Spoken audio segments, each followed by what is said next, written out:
Hey guys, welcome to the channel let's do something.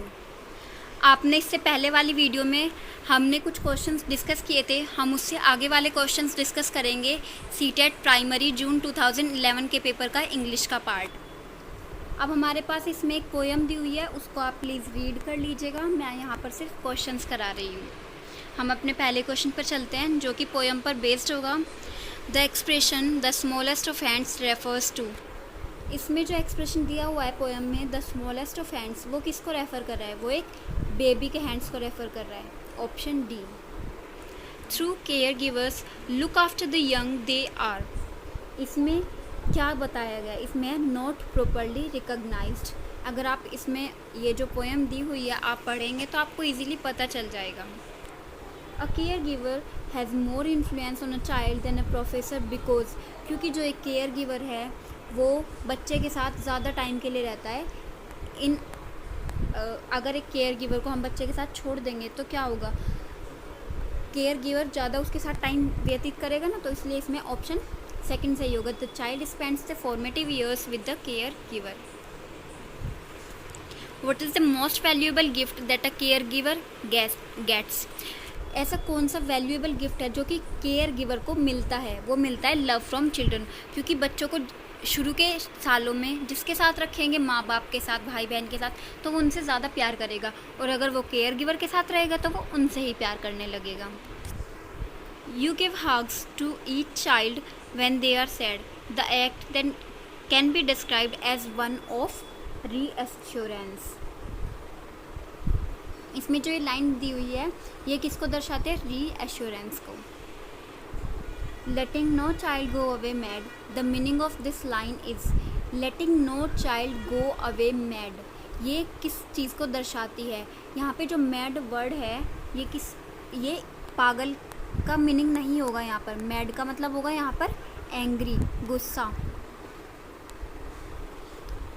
ये vocabulary से आपको पता होगा कि मैड का बहुत अलग अलग जगह, अलग अलग सेंटेंस में अलग अलग मीनिंग होता है। तो इसीलिए इसका ऑप्शन जो है वो डी सही होगा। No child is allowed to be angry for long.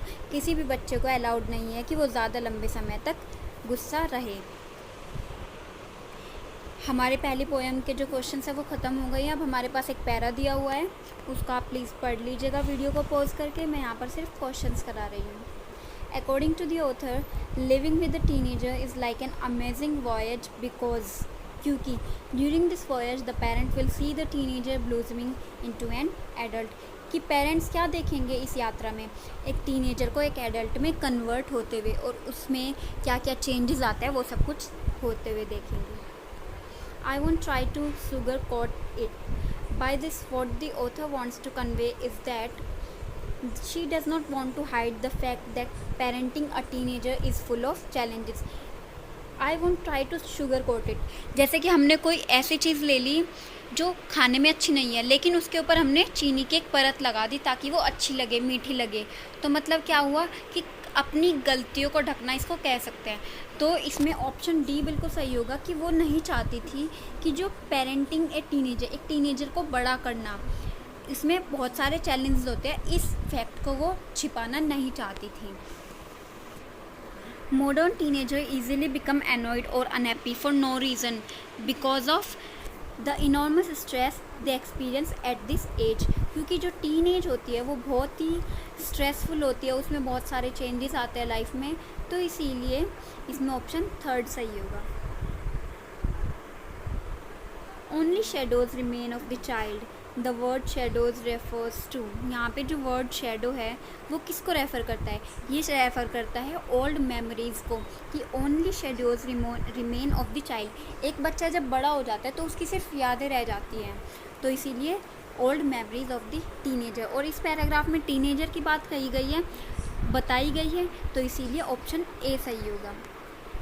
Kick against your authorities is a manifestation of a teenagers. ये क्या है? Natural rebellious tendency. कि एक जो टीनेजर होता है उसकी एक नेचुरल टेंडेंसी बन जाती है कि उसके जो पेरेंट्स कह रहे हैं उसको गलत समझने की, उसके खिलाफ बोलने की, उसका विरोध करने की। तो इसीलिए इसमें ऑप्शन ए सही होगा। He is now programmed to reject your values implies that the teenager behaves in such a way because of biological factors. अब इसमें क्या है, he is now programme to reject your values, कि उसके अंदर ऐसा प्रोग्राम है, जैसे कंप्यूटर होता है उसके अंदर पहले से कोई प्रोग्राम डला हुआ है, हम उसको चेंज नहीं कर सकते। तो इसी तरीके से इसमें अगर प्रोग्राम्ड वर्ड यूज़ हुआ है, इसका मतलब क्या है कि बायोलॉजिकल फैक्टर्स है ऐसे एक टीनेजर के अंदर, किसी एक बच्चे के अंदर, कि उन बायोलॉजिकल फैक्टर्स की वजह से वो इस तरह का बिहेव कर रहा है। इसीलिए इसमें ऑप्शन डी सही होगा। The author says that parents can not prevent their teenage children from making mistake, what is his advice to the parents. Author कहता है कि हम टीनेज चिल्ड्रंस को नहीं रोक सकते कि वो मिस्टेक ना करें, तो उसमें उसकी क्या एडवाइस है पेरेंट्स के लिए। Be available for consultation and listen to the teenager. हम बच्चों को ऐसा नहीं कर सकते कि हम अपने हिसाब से एक रोबोट की तरह घुमाएं कि हमने आपको ये कहा है तो आप यही करेंगे, ये प्लस है तो ये प्लस ही है, ऐसा मान ले। बच्चों को खुद से ढूंढने की ज़रूरत होती है कि ये चीज़ ऐसी है तो क्यों है, उनके दिमाग में क्वेश्चन मार्क होता है। तो पेरेंट्स को एक कंसल्टेशन होनी चाहिए, कंसल्टेशन देनी चाहिए बच्चों को, उनकी बातों को सुनना चाहिए कि उनके मन में क्या विचार आ रहे हैं, ताकि वो बच्चों को अच्छे से समझ पाए और उनको एडवाइस दे सके, क्योंकि वही सबसे अच्छा तरीका होगा for parenting. Pick out a word from the paragraph of the above passage that means strong feelings of anxiety and unhappiness। ये आपको वोकेबलरी जब आपकी अच्छी होगी तो आप इजीली इसमें पहचान लेंगे कि ऑप्शन डी सही है, angst. Living with teens can be difficult because your child is in the process of great change. The underlined part of sentence is an। जो underlined part है ये क्या है, ये है एक adverb clause, कि इसमें विशेषता बताई गई है एक वर्ब की भी, तो ये क्या होगा, एडवर्ब क्लोज। आज के लिए इतना ही, हमारा सेशन यहीं पर समाप्त होता है। आप हमारे साथ बने रहिएगा और हमारे चैनल को लाइक, शेयर और सब्सक्राइब करना ना भूलें। Thank you.